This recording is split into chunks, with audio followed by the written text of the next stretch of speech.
ओम शांति। 10 मार्च 2026 के ईश्वरीय महावाक्य। पहले एक नजर मुरली के मुख्य पॉइंट पर। बाबा ने कहा, सबसे बड़ी बीमारी देह अभिमान है। इसी कारण मनुष्य का डाउनफॉल हुआ है। योग बल से कर्म भोग पर विजय पाने पर ही बच्चों की कर्मातीत अवस्था बनेगी। रावण राज्य शुरू होने पर देह अभिमान आया और मनुष्य पतित बन गया। भारत पहले स्वर्ग हेवन था, देवी देवताओं का राज्य था। और फिर बाबा ने कहा, भारत के डाउनफॉल का मुख्य कारण देह अभिमान है। देह अभिमान के कारण ही क्रोध, मोह, अहंकार आदि विकार आते हैं। देह अभिमान में आकर उल्टे कर्म करने से सजा और कम पद मिलता है। यह गॉडली वर्ल्ड गवर्नमेंट है, जहाँ अच्छे कर्म का अच्छा फल और बुरे कर्म की सजा मिलती है। शिव बाबा ही पतित पावन बनाकर भारत को स्वर्ग बनाते हैं। और फिर लास्ट में बाबा ने कहा, ज्ञान के साथ देही अभिमानी स्थिति जरूरी है, तभी ऊंचा पद मिलेगा। अभी किसी की भी पूरी कर्मातीत अवस्था नहीं हुई है, इसके लिए मेहनत चाहिए। बच्चों को बहुत मीठा और शीतल स्वभाव बनाना है। सेवा के लिए होशियारी और निश्चय बुद्धि से दुनिया को सही ज्ञान समझाना है। और अब सुनते हैं महावाक्यों को विस्तार से। मुरली का सार। मीठे बच्चे, सबसे बड़ी बीमारी देह अभिमान की है। इससे ही डाउनफॉल हुआ है। इसलिए अब देही अभिमानी बनो। प्रश्न है, तुम बच्चों की कर्मातीत अवस्था कब होगी? उत्तर है, जब योगबल से कर्म भोग पर विजय प्राप्त करेंगे, पूरा देही अभिमानी बनेंगे। यह देह अभिमान का ही रोग सबसे बड़ा है। इससे दुनिया पतित हुई है। देही अभिमानी बनो तो वह खुशी, वह नशा रहे, चलन भी सुधरे। गीत है, रात की राही थक मत जाना, सुबह की मंजिल दूर नहीं। ओम शांति। राही का अर्थ तो बच्चों ने सुना, और तो कोई समझा नहीं सकते सिवाय तुम ब्रह्मामुख वंशावली ब्राह्मणों के। तुम जो देवी देवता थे तो मनुष्य, परंतु तुम्हारी सीरत बहुत अच्छी थी। तुम सर्वगुण संपन्न, 16 कला संपूर्ण थे। तुम विश्व के मालिक थे। हीरे जैसे से गौड़ी जैसा कैसे बने, यह कोई मनुष्य नहीं जानते हैं। तुमने भी नंबरवार पुरुषार्थ अनुसार पलटा खाया है, परिवर्तन हुए हैं। अभी तुम देवता बने नहीं हो, रिज्यूनेट हो रहे हो। कोई थोड़ा बदले हैं, कोई की 5%, कोई की 10%। सीरत बदलती जाती है। दुनिया को यह पता नहीं भारत ही हेवन था। कहते भी हैं, क्राइस्ट से 3000 वर्ष पहले भारत में देवी देवता थे। उनमें ऐसे गुण थे जो उन्हों को भगवान भगवती कहते थे। अभी तो वह गुण है नहीं। मनुष्य की समझ में नहीं आता, भारत जो इतना साहूकार था, उनका फिर डाउनफॉल कैसे हुआ। वह भी बाप ही बैठ समझाते हैं। तुम भी समझा सकते हो, जिनकी सूरत सुधरी है। बाप कहते हैं, बच्चे, तुम देवी देवता थे तो आत्म अभिमानी थे। फिर जब रावण राज्य शुरू हुआ तो देह अभिमानी बन पड़े हो।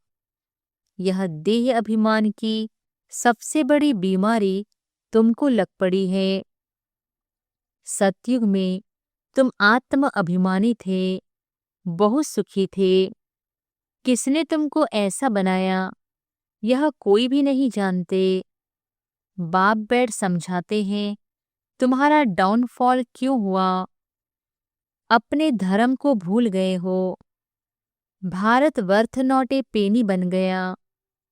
उनका मूल कारण क्या है? देह अभिमान। यह भी ड्रामा बना हुआ है। मनुष्य यह नहीं जानते कि भारत इतना साहूकार था, फिर गरीब कैसे बना।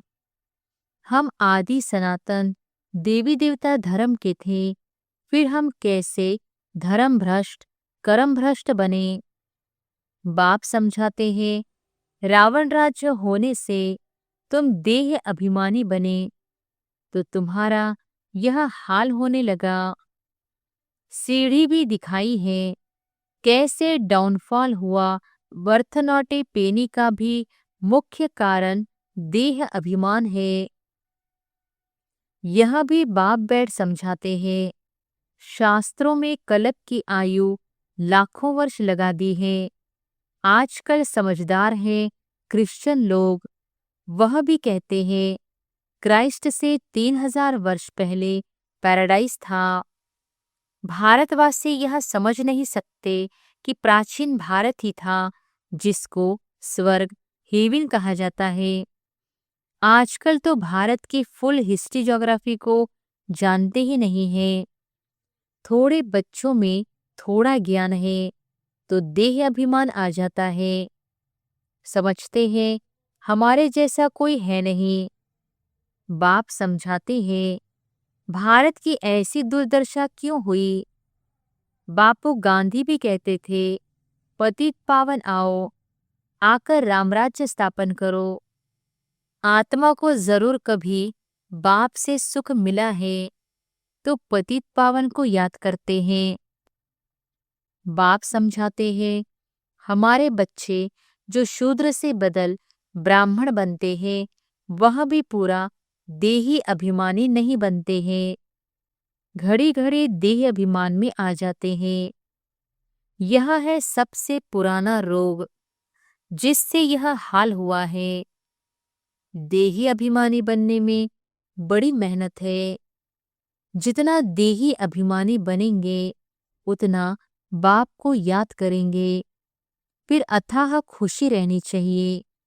गाया जाता है, परवाह थी पार ब्रह्म में रहने वाले परमेश्वर की, वह मिल गया, उससे 21 जन्म का वर्षा मिलता है।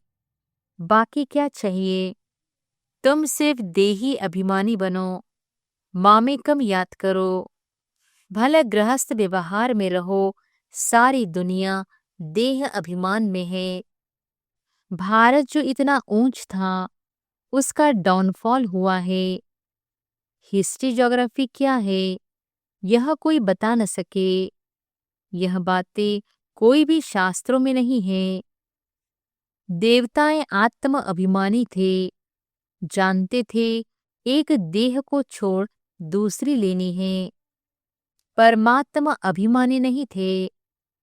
तुम जितना बाप को याद करेंगे, देही अभिमानी रहेंगे, उतना बहुत मीठा बनेंगे। देह अभिमान में आने से ही लड़ना झगड़ना बंदरपना आ जाता है। यह बाप समझाते हैं, यह बाबा भी समझ रहे हैं। बच्चे देह अभिमान में आकर शिव बाबा को भूल जाते हैं।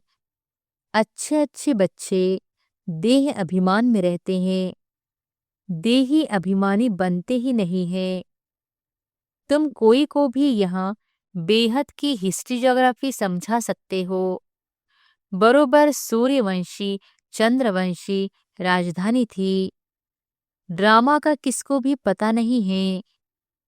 भारत जो इतना गिरा, डाउनफॉल की जड़ है देह अभिमान। बच्चों में भी देह अभिमान आ जाता है। यह नहीं समझते कि हमको डायरेक्शन कौन देते हैं। हमेशा समझो शिव बाबा कहते हैं, शिव बाबा को याद न करने से ही देह अभिमान में आ जाते हैं। सारी दुनिया देह अभिमानी बन गई है। तब बाप कहते हैं, मामेकम याद करो, अपने को आत्मा समझो। आत्मा इस देह द्वारा सुनती है, पाठ बजाती है। बाप कितना अच्छी रीति समझाते हैं। भले भाषण तो बहुत अच्छा कर लेते हैं, परंतु चलन भी तो अच्छी चाहिए ना। देह अभिमान होने कारण फेल हो जाते हैं। वह खुशी, वह नशा नहीं रहता है। फिर बड़े विकर्म भी उनसे होते हैं, जिस कारण बड़े दंड के भागी बन पड़ते हैं। देह अभिमानी बनने से बहुत नुकसान पाते हैं, बहुत सजा खानी पड़ती है। बाप कहते हैं, यह गॉडली वर्ल्ड गवर्नमेंट है ना। मुझ गॉड की गवर्नमेंट का राइट हैंड है धर्मराज। तुम अच्छे कर्म करते हो तो उनका फल अच्छा मिलता है, बुरे कर्म करते हो तो उनकी सजा खाते हो। सब गर्भ जेल में भी सजाएं खाते हैं, उस पर भी एक कहानी है। यह सब बातें इस समय की है। महिमा एक बाप की है, दूसरे कोई की महिमा है नहीं। इसलिए लिखा जाता है, त्रिमूर्ति, शिव जयंती, वर्थ डायमंड। बाकी सब है वर्थ कौड़ी। सिवाय शिव बाबा के पावन कोई बना न सके। पावन बनते हैं, फिर रावण पतित बनाते हैं, जिस कारण सब देह अभिमानी बन पड़े हैं। अब तुम देही अभिमानी बनते हो। यह देही अभिमानी अवस्था 21 जन्म चलती है, तो बलिहारी एक की गाई जाती है।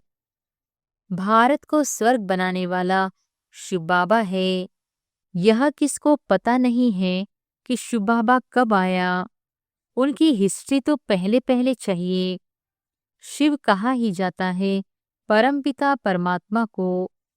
तुम जानते हो, देह अभिमान के कारण डाउनफॉल होता है। ऐसा हो तब तो बाप आए राइज करने। राइज और फॉल, दिन और रात, ज्ञान सूर्य प्रगटा, अज्ञान अंधेर विनाश। सबसे जास्ती अज्ञान है यह देह अभिमान। आत्मा का तो किसको पता नहीं है। आत्मा सो परमात्मा कह देते हैं, तो कितने पाप आत्मा हो गए। इसलिए डाउनफॉल हुआ है। 84 जन्म लिए हैं, सीढ़ी नीचे उतरते आए हैं। यह खेल बना हुआ है। यह वर्ल्ड की हिस्ट्री ज्योग्राफी तुम बच्चे जानते हो और कोई नहीं जानते। विश्व का डाउनफॉल कैसे हुआ वे तो समझते हैं कि साइंस से बहुत तरक्की हुई है। यह नहीं समझते कि दुनिया और ही पतित नरक बन गई है। देह अभिमान बहुत है। बाप कहते हैं, अभी तुमको देही अभिमानी बनना है। अच्छे अच्छे महारथी ढेर है, ज्ञान बड़ा अच्छा सुनाते हैं, परंतु देह अभिमान पूरा हटा नहीं है। देह अभिमान के कारण कोई में क्रोध का अंश, कोई में मोह का अंश, कुछ न कुछ है। सीरत सुधरनी चाहिए ना। बहुत बहुत मीठा बनना चाहिए। तब मिसाल देते हैं, शेर बकरी इकट्ठे जल पीते हैं। वहां कोई ऐसे दुख देने वाले जानवर भी होते नहीं। इन बातों को भी मुश्किल को ही समझते हैं। नंबरवार समझने वाले हैं। कर्म भोग निकल जाए, कर्मातीत अवस्था हो जाए, यह मुश्किल होती है। बहुत देह अभिमान में आते हैं। पता नहीं पड़ता है हमको यह मत कौन देते हैं। श्रीमत श्री कृष्ण के द्वारा कैसे मिलेगी। शिव बाबा कहते हैं, इनके बिगर श्रीमत कैसे दूंगा। स्थायी रथ हमारा यह है। देह अभिमान में आकर उल्टे सुल्टे कार्य करके मुफ्त अपनी बर्बादी मत करो, नहीं तो नतीजा क्या होगा? बहुत कम पद पाएंगे। पढ़े के आगे अनपढ़े भरी ढोएंगे। बहुत कहते हैं भारत की हिस्ट्री ज्योग्राफी जो फुल होनी चाहिए सो नहीं है, तो उनको समझाना पड़े। तुम्हारे सिवाय तो कोई समझा न सके, परंतु देही अभिमानी स्थिति चाहिए, वही ऊंच पद पा सकते हैं। अभी तो कर्मातीत अवस्था किसकी हुई नहीं है। इनके बाबा के ऊपर तो बहुत झंझट है, कितनी फिक्रात रहती है।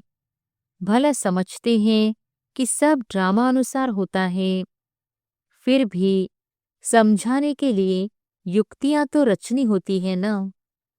इसलिए बाबा कहते हैं तुम जास्ती देही अभिमानी बन सकते हो, तुम्हारे ऊपर कोई बोझा नहीं है। बाप पर तो बोझा है, हेड तो यह है ना, प्रजापिता ब्रह्मा।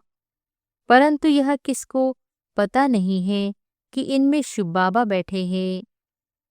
तुम्हारे में भी कोई मुश्किल इस निश्चय में रहते हैं, तो यह वर्ल्ड की हिस्ट्री ज्योग्राफी जाननी चाहिए ना।